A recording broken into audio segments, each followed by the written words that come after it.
grub. All right, speaking of grub, I'm hungry. No, I'm kidding. All right, good evening, everybody. It is Tuesday night here at the BT Network, and that means for us, it's political catch-up night. And it's just Frodo, master and creator to my left, and me, Oddball Extreme. So, because unfortunately, we cannot avoid politics, but we're not going to bombard you every day. We leave that to the Yep. pros. So as always, y'all know me. I'm the main dude of BTA, Frodo, Lord Chaotic, whatever the fuck you want to call me. It doesn't matter. Yeah. And by the way, I'm back to using headphones because I looked at the replay from last night and there was an echo. It's like, that's not good. So, back to this. Yeah, and that's understandable. Mm-hmm. So tonight, I kind of took over talking about nuclear power and everything. So we're gonna let Shirley handle a couple stories, but we do have one big thing we need to discuss I said go ahead and do about that first. so yeah, might as well. So the Trump administration is claiming that Americans are being uh tricked into feeling bad about what we've done as a country. Now let me clarify. Let me clarify what we should as a country feel bad about. Okay? Mm-hmm. Let's see. Slavery, the Trail of Tears, Civil War, um,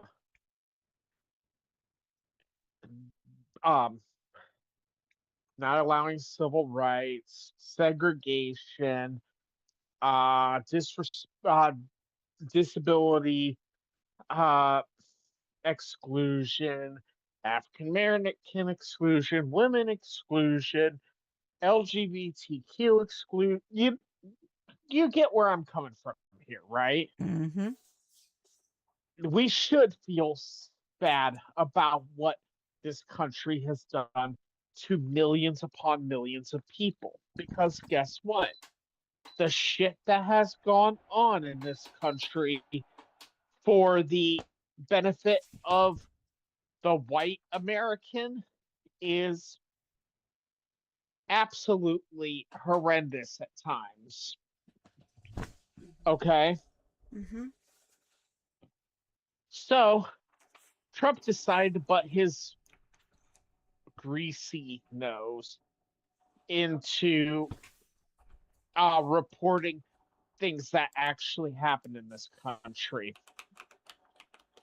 They want a sign on the front of the American History Museum ran by the Smithsonian that reads, and I'm quoting this exactly: warning, the exhibits in this museum were prepared by people who don't want you to love your country. That's an actual line from a 162-page report the White House Domestic Policy Council released on the 4th. Mm-hmm. The target, the Smithsonian National Museum of American History.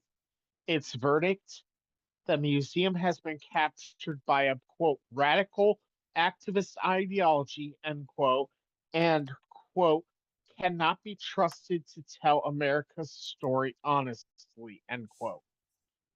The report names 3 sins by name: quote, anti-white activism, end quote, illegal alien activism, end quote, and, quote, transgender activism, unquote. It complains that the museum pays too little attention to the founders, and it goes after an exhibit called, quote, Many Voices, One Nation, unquote, for daring to present immigration as a civil rights and human liberty issue.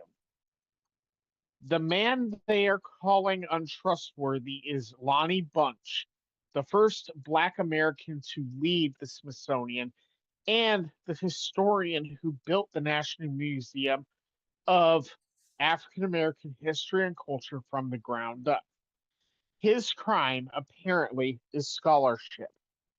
Quote, history is really about ambiguity, complexity, nuance, and debate, he said days ago. End quote. Quote, my goal is that history is driven by scholarship, not by partisanship. End quote. Here's what the report is building towards. Trump's March executive order was titled Restoring Truth and Sanity to American History. It instructed the vice president to work with Mike Johnson and John Thune to install new, quote, citizen, end quote, members on the Smithsonian Board of Regents. Translation: pack the board, then replace the leadership. The Smithsonian is a 180-year-old public-private trust. It does not consider itself an executive agency, and it never has. Its spokesperson answered the report in one short sentence. For more than 180 years, it has served the public with, quote, nonpartisan and independent scholarship, unquote, and it remains committed to doing that. This is the same administration that installed Trump as the chairman of the Kennedy Center and forced policy changes at Columbia by threatening its funding. Now it wants the power to decide which parts of American history you're allowed to see. P.S. A museum that has slavery exhibits doesn't want you to hate America. It wants you to see America. Mm-hmm. That's the key thing. Yeah. That people need to understand. This isn't partisan. This isn't anything having to do with being partisan. Mm-hmm. This is having to do with being truthful, being honest about what America used to be. Mm-hmm. We used to be, and this is a frank statement, and I apologize if anyone is offended by this, but it used to be a very shitty place for humans. Yeah, Yeah, that's just true. we did a lot of stuff to help improve life for a lot of different people. Mm-hmm. However, when the majority of people in the country try to say that they don't have that the country doesn't have the right to be honest about what it's done, that's not cool. I mean, hell, alone, the one of the biggest things we've done in this country that was bad to humans was the forcing of Native Americans off their lands. I am never, ever, ever going to say that we are a perfect nation because we're not. But you can still be proud of the nation that we can be while still acknowledging and despising the aspects of our history that are negative. What do you say about that, Shirley? I feel like this: if we don't learn from the past, we're gonna be doomed to repeat it. Yeah.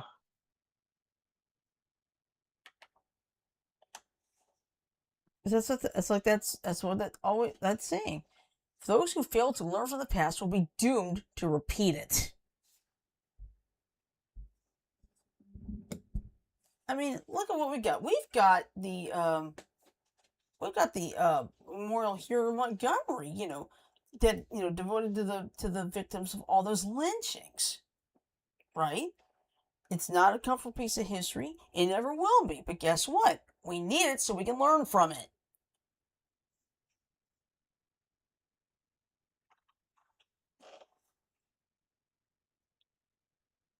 See, this is why I abhor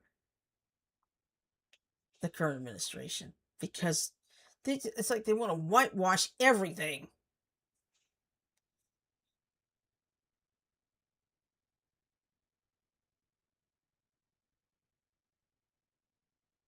Frodo, you there? Frodo. Uh-oh. Anyway, Oh, whew. Shirley, go ahead. Had me scared there for a minute. Okay. Well, yeah, we'll get that out of the way. Go ahead with your stories that you wanted to hit. Okay. All right. Let's see. Let me go back there.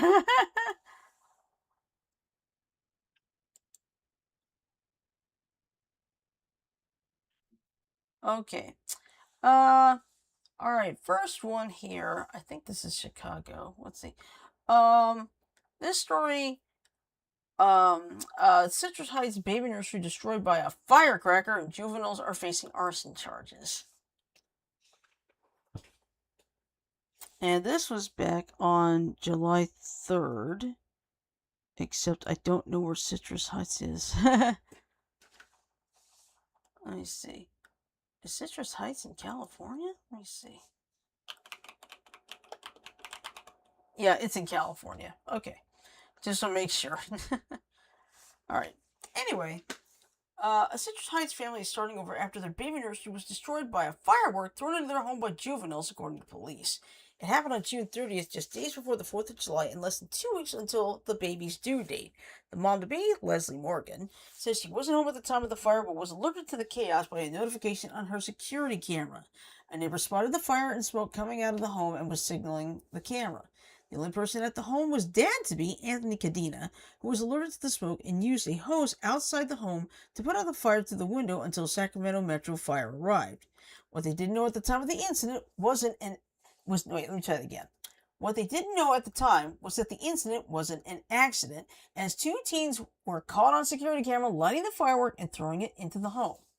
It was devastating. I couldn't imagine anyone wanting to do something like that. It was very shocking to me, Morgan said.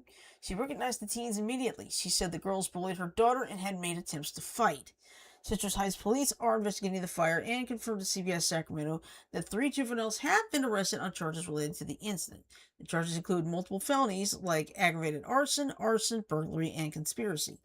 Actually watching it happen, watching the girls throw the firework, after looking in there and saw it was a baby nursery, I was just in shock, Morgan said. 2 days later, the room has been gutted. All the newly gifted or purchased baby items are destroyed and piled up on the lawn. Morgan said what wasn't destroyed is contaminated and isn't safe for use with a newborn. That's understandable. She is days away from her due date and is forced to buy baby items again. But after posting what happened on social media, Morgan and Cadena said the community support has been overwhelming. All the people have been reaching out. It's a tremendous blessing. It brings love to my heart that people are out there and willing to help, said Katina. A family friend is rallying support to help. A GoFundMe for the family has been started. So let me see how far that has gone, because I'm curious. Ooh, 504. All right, they needed $20,000. They now have 20,210.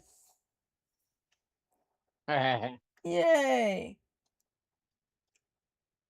And somebody donated $1,000. So I was like, oh yeah.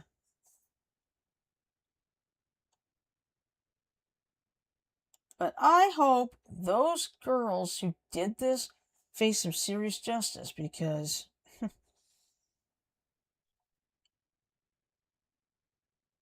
that was just stupid.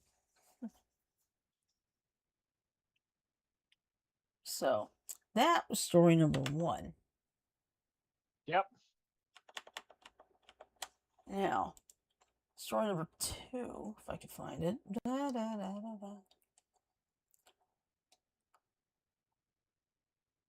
Let's see. Here it is.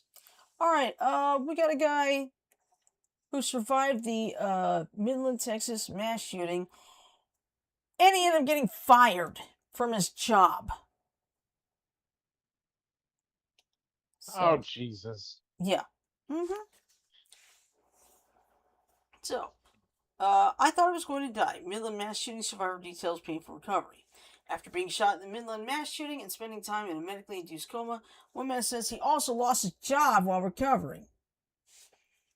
So, here's what happened. That Mm-hmm. that needs to stop when people are in the hospital. Fucking, maybe just shut up about coming to work and let the people fucking Mm-hmm. get their shit mended because, God. Mm-hmm. Okay. The fear of bleeding out was the only thought in Isaac Bailey's mind. Bailey was one of the 11 people shot during the deadly mass shooting in Midland on June 12th. He said he was stopped at the light on West Wall Street near Beale Park when all of a sudden he heard a loud bang followed by a sharp pain on his right side. To his horror, he realized a bullet had pierced through his elbow and into his torso. I was scared, Isaac said. I thought I was going to die. In desperate need of help, Isaac said he then tried hitting other vehicles with his pickup truck to create attention. But when he started hearing more gunshots, he said he opened the driver's side door to get low on the ground. Thankfully for Isaac, it only took minutes before a good Samaritan wrapped a tourniquet around his arm before he was rushed to emergency surgery at Midland Memorial Hospital. The 35-year-old suffered a shattered elbow, trauma to his liver and spleen, and significant abdominal injuries. He would spend the next week breathing through a ventilator while in a medically induced coma. His wife, Roxana, initially believed Isaac was a victim of a road rage incident, but she was told that he had been shot. However, she was not prepared for the journey ahead, saying she had never cried more in her life. It was very challenging spiritually, mentally, physically, Roxana said, because we have 5 kids that live with us at home, so having to be there with him and taking care of them was too draining. 5 operations later, Isaac is slowly regaining his strength. Over the weekend, he finally checked out of the hospital, beginning rehab at a local facility. But just as he started to progress, he was hit with a major setback. With no timeline for returning to work, Isaac was terminated from his salaried sales position after refusing to resign. It was 10 days after the shooting when they told me, Isaac said. So, with hospital bills piling up, the Baileys are now worried about the bills at home. He was at the wrong place at the wrong time, Roxana said, but it wasn't his fault. Then to hear they were going to let him go, that's just heartbreaking. But despite the unimaginable stress, the couple celebrated their 8th wedding anniversary on Monday, grateful for another year together. We're blessed that he's able to be here and heal the way that he is, Roxana said. He's amazing. Roxana says Isaac will learn the schedule of future surgeries this week. Now, I'll have to check if there's any update on this situation because this was back on the 30th. I'm going to see if there's an update to this. Go ahead, Shirley. All right. See.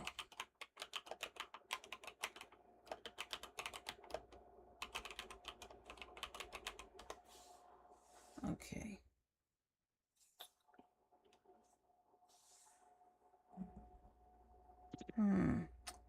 Don't see any update for this one. Okay. Well, I just hope, yeah, I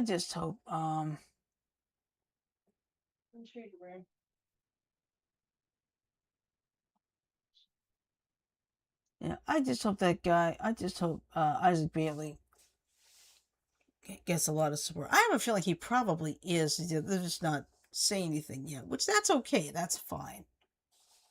But still, the fact that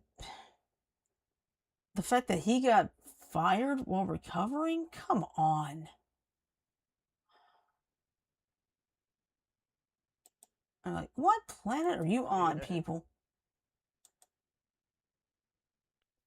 And yeah, that was the only other thing I had. So.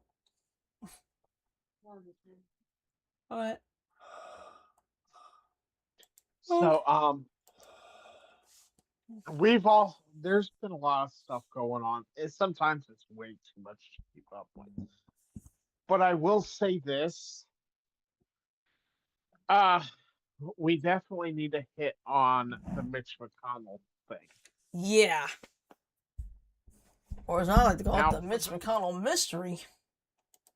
For real, that's exactly what's going on right now. So a few weeks ago, Mitch McConnell got transferred to the ER. Anyway, sorry, I had something playing in my ear. So Mitch McConnell went to the hospital. We don't know exactly what before. We have been told pretty much nothing. Mm-hmm. Supposedly, Republicans have talked to him in the Senate. We don't know if that's true or not. We don't have any evidence. We don't know anything. And that's the biggest problem in this situation. Mm-hmm. There's also been reports that he might be brain dead. We have no information, and this is what's scary. I'm actually going to look it up right now. That's actually what I'm trying to do. Mitch McConnell has been hospitalized for more than 3 weeks following an undisclosed medical emergency on June 14th. Mm-hmm. Yeah, we don't know anything. And that's a problem. McConnell's wife did uh, release a statement, but we don't really know if we can trust this. Mm-hmm. The secretary was on alone. The senators.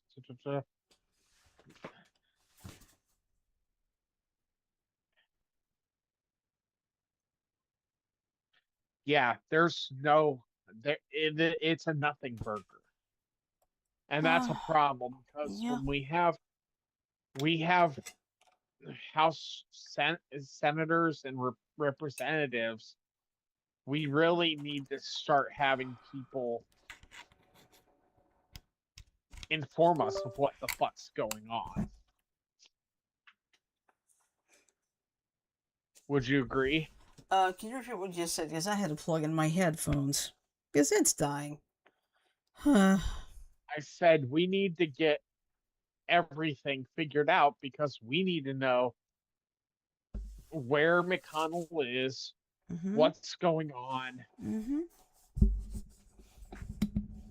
But You yeah, know, we definitely have to call this the Mitch McConnell mystery.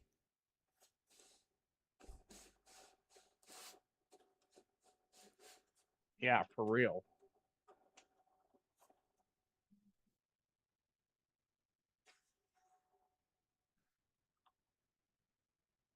Let's see.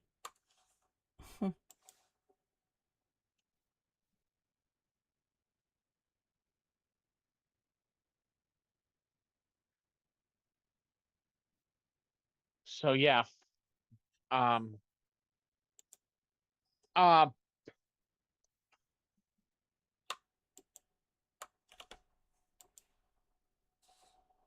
right now the governor's race in Iowa. Mm-hmm. I'm doing some looking here. Yeah. The governor's race in Iowa is close, but it's depending on where you are, which one you might be. Mm-hmm. It looks like you're all the way outside of the uh uh margin of error. So the Siena College one is inside the margin of error, but other than that, Fox News right now has Sand with 53% support, and Lon, who is the Republican side, he's the guy who's been getting yelled at for not actually living in Iowa, Mm-hmm. has a 44%.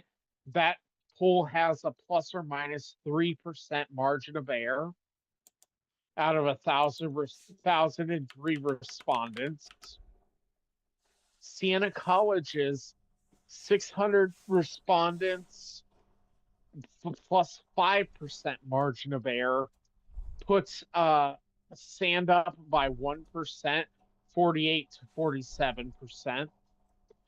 And Signal, which Graham was a little bit older of a one, has also 600 participants with a margin of error of 4%, puts Sand up 48 to 43. which Mm. is outside of the uh, margin of error. Also, our Iowa Senate Mm-hmm. race is interesting because right now we have House Representative Ashley Hinson Mm-hmm. versus Josh Truick. Hold on. There we go. There we go. There we go. 2026 polling. So it's actually quite interesting. So Fox News polls, same respondents, plus 3% either way, has 50% for Josh Chiric and 46% for Ashley Hinson. Siena College, 600 respondents plus 5, plus minus 5, has 46 for Truick and 48 for Hinson. Signal has 600 respondents, has 44 for Truick, 46 for Hinson. Oh, hang on. And, Before you go on, I forgot to acknowledge somebody. Our man from the Bronx, Sajo, is in the chat room. Sorry about that, Sajo. We forgot. Sorry. and and Echelon Insights, which had 377 respondents with a plus minus 6.6 margin of error right Mm-hmm. now, has 46% Truick and 45% Hinson. Kalshi has Hinson ahead. Mm. Now, I'm going to say this right now.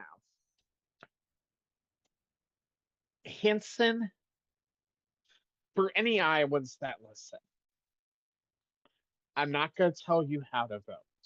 That would be unethical. However, I'm going to make one point to help you make your decision. Ashley Hinson has never had to deal with a family member with with disabilities. Okay? Ashley Hinson has never had to sit in the Special Olympics or the Paralympics because of someone in her family who has a disability that is not you know you know what I'm saying, Shirley, right? Mm-hmm. Yeah. Josh Truick is someone who actively has a disability. He's been wheelchair bound for a long time. He was uh, he was a gold medalist in the Paralympics. I think it was. You can check me on that. But Okay. he was in the Paralympics. He is someone Um, who what? fights What's his through name? everything. What's his name again? Josh Pruitt. Truick. Turek. Turek. Okay, Josh Turek. Okay. Yeah, Joshua Turek, wheelchair basketball player. Mm-hmm.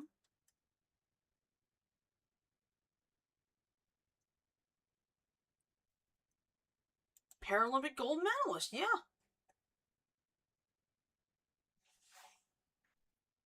Mm-hmm. Yeah, spina bifida is what he has, which is linked to his father's Agent Orange exposure during the Vietnam War. Mm-hmm. Used in wheelchair since childhood, 21 surgeries by age 12, gone on to become a four-time Paralympian and two-time gold medalist in wheelchair basketball. Mm-hmm. He is the first permanently disabled member of the Iowa legislature. He is a prominent advocate for disability rights, actively fighting against Medicaid privatization. the underpayment of disabled workers, and inaccessible public infrastructure. Mm-hmm. Okay. I'm going to say this right now. Anybody who has had a disability or knows someone who has had a disability or is in any way, shape, or form uh, affected by a disability, Mm-hmm. if you live in Iowa, please, please, please do yourself a favor and vote for the only person who understands disabilities. Because right now, in this state, uh in this country, disability rights are in danger.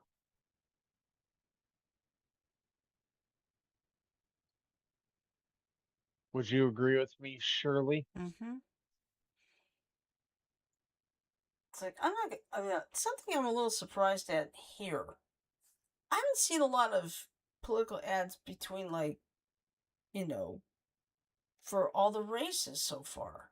I'm kind of shocked because I feel like I am too. because like we should be seeing a lot of them by now. Yeah, But I'm not seeing one for anybody really. Or but yeah, what do maybe you just wait until September. I don't know, but it's like I've not been bombarded with political ads like endorsed by Tommy Tuberville, so I like to call him Snobby Snubberville.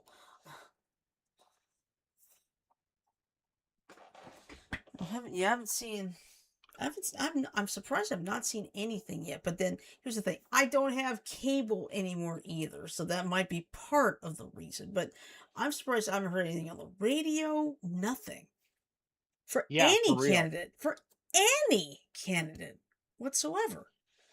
But like I said, I would recommend if you have if you have anyone you know and you live in Iowa that has disabilities,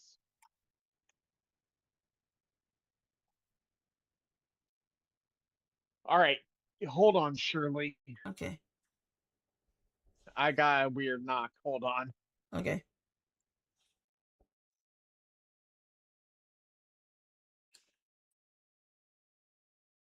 I'm gonna play some music. Nah, I don't have any. I don't have any license for music right off that. But I'm I'm just so surprised that I haven't really seen a lot of political ads anywhere. And it's July. I mean, the election's coming up in November, and it's like, where are all the ads? Or are they just waiting till like next month because it's summer break? Shirley, Yes. go ahead and finish the episode without me. You know what to do. Okay. I got someone that just showed up, so I'm gonna take care of something. Okay. All right. Catch you later. Peace. All right. Well, okay. So it's just me now, but that's okay. Because let's face it, life goes first. All right. So here's what. All right. I'm going to. I'm going to do a little bit of doubling up here. Of course, USA lost to Belgium 4-1 last night. In the World Cup, and Trump had kind of interfered. Of course, the big question is, would Belgium have won regardless of Trump's interference or not? I would say yes, because Belgium was just a far better team for starters. It's it's one thing if you win, let's say 2-1 in a close match, but 4-1 in soccer is basically considered a blowout. So, but yeah, but I got it. Here's an article from the Daily Beast. let's see, Trump ate humiliated with his own dance after U.S. World Cup loss. Pushed the spot after winning the game with an eyebrow-raising move. So, here's what happened. Donald Trump has been personally trolled on U.S. soil by the team that ended America's World Cup assault. The 80-year-old president personally intervened after Team USA superstar Florent Balogun was handed a red card that ruled him out of Monday's knockout game against Belgium played in Seattle. After Trump contacted FIFA President Gianni Infantino, sounds like he's an infant, who invented a peace prize for Trump last year after he was snubbed by the Nobel Committee, the suspension was dramatically overturned. It is the first time since 1962 that FIFA had overturned a suspension of the World Cup and led to accusations of political interference and corruption. However, despite Balogun being controversially cleared to play, the American team was soundly beaten 4-1. Footage widely posted on X shows Belgian striker Romelu Lukaku leading his team to imitate Trump's awkward dance style after he scored the final goal in the match. The players formed a circle on the sideline and pumped their fists in and out while keeping their feet planted on the ground in a brief victory dance to reference the U.S. president. Trump's dance routine involves keeping the feet stationary while clenching his fists and swinging his hips from side to side. His most frequent bust the move to the Village People's YMCA. The Belgian Soccer Federation had expressed its fury at the incomprehensible and just unjustifiable decision, and the Red Devils social media team joined in the trolling with a post on X showing Lukaku celebrating his goal and the caption, "Overturn this."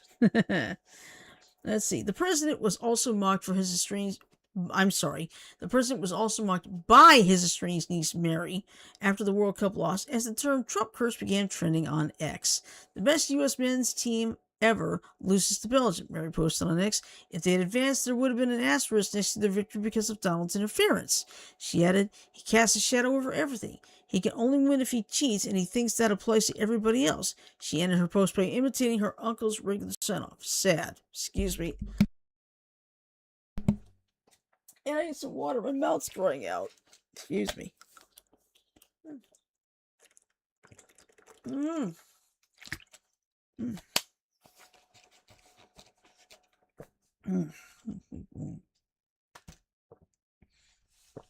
Sorry about that, folks. Let's see. Morning Show co-host Jonathan Lemaire wrote after the loss, it's as if Belgium had motivation to humiliate the U.S. tonight. Progressive news outlet Media's Touch. Is that how pronounced? Media's Touch also highlighted the Trump curse. Sports fans are calling it the Trump curse, the outlet claimed before listing the connection between sporting events Trump attended where a team either supported or predicted would win actually lost from the Super Bowl to the NBA Finals. Trump did not attend Monday's game in Seattle and was headed for a NATO summit in Turkey. Speaking after the game, U.S. coach Mauricio Pochettino said the team did not approach the match as they had other games in the World Cup. He also admitted, we were never in the game. Everyone saw from the beginning that we did not connect with the game. We were never in the game, he said. It was really tough from the beginning, said Pochettino. I congratulate Belgium. They were better than us. It wasn't our day. Trump is yet to comment on the U.S. loss, and the Daily Beast has contacted the White House for comment. So you can bet Trump's probably going mad. See, President Trump should know business to get involved. Yeah, exactly. He should have had no business whatsoever in the World Cup, because obviously, of course, Infantino and FIFA, they're basically more of Trump's ass kissers. But it's like, let's see him get out of this one now. Because honestly, I think Belgium would have won no matter what happened. I don't think even Trump doing it, even if he didn't do it, Belgium looked like they were just ready to play. And the U.S. team was not ready to play. So, can't really fault, I mean, I would be surprised if Balogun himself probably feels bad because, he if it were up to him, he probably would have obliged by the 1-game suspension. Because I believe most players are pretty good about it. So, but it's just the biggest problem is I think maybe the U.S. team was probably under so much pressure maybe that's what did it. Maybe they just cracked under the pressure of being in that spotlight. But but I feel bad for I do feel bad for the team. Because they played their hearts out, but it's like the coach said, their hearts were not into the game last night. That's part of the reason they lost. But most people are going to be going after the crybaby Chiefs because of what happened. But the player that the Balogun, he probably knows what he did. He probably realizes what he did. And if it were up to him, and like I said, he would have probably accepted the suspension. But who had to get in there and do something about it. But thankfully this time it backfired. So, good luck with Belgium. Let me find out who's left. Who is left in the World Cup? Let's see. World Cup today. Let's see.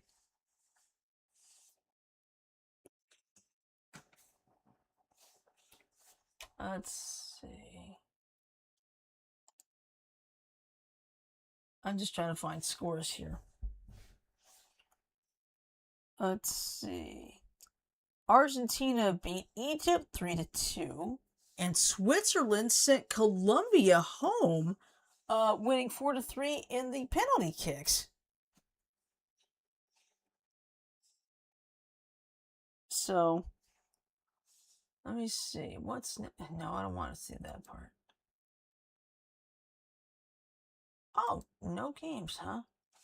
Okay, next up will be France and Morocco on Thursday. Looks like Wednesday is a break game. It was a break day. So, let's see. France and Morocco play Thursday at Gillette Stadium. Spain and Belgium will play on Friday at SoFi Stadium in Inglewood, California. And then Norway will play England at Hard Rock. Now, this is Saturday.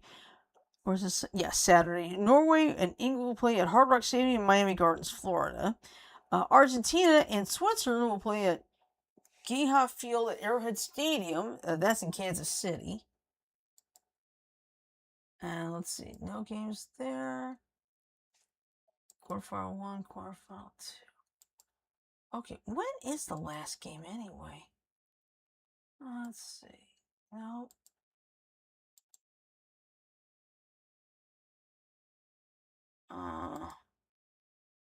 Okay.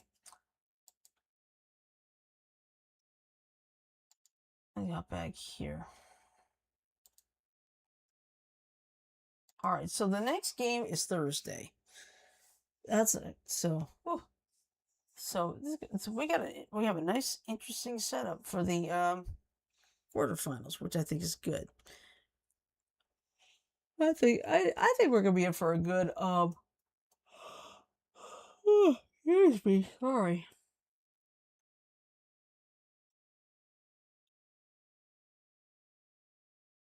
Okay.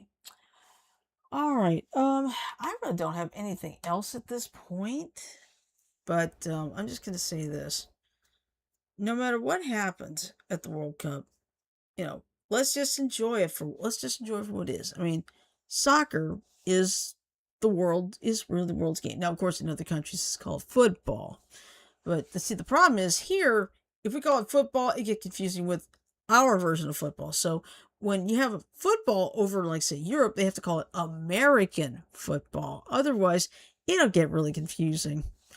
All right, so what I'm gonna do is I'm gonna go ahead and wrap things up for tonight here. So our next show is Friday. It'll be gaming and technology news, and who knows? We might find a few more interesting things about that.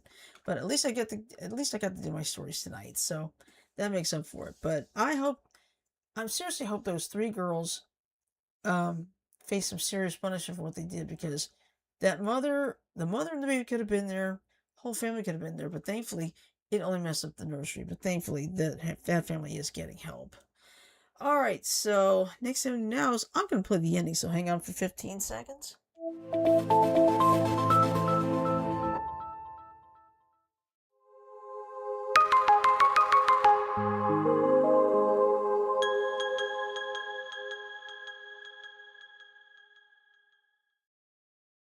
All right, so with that in mind, I'm going to say love, peace, and chicken grease. Everyone have a great night. Sleep well, stay safe. And we'll see you on Friday for game and technology news. So, peace.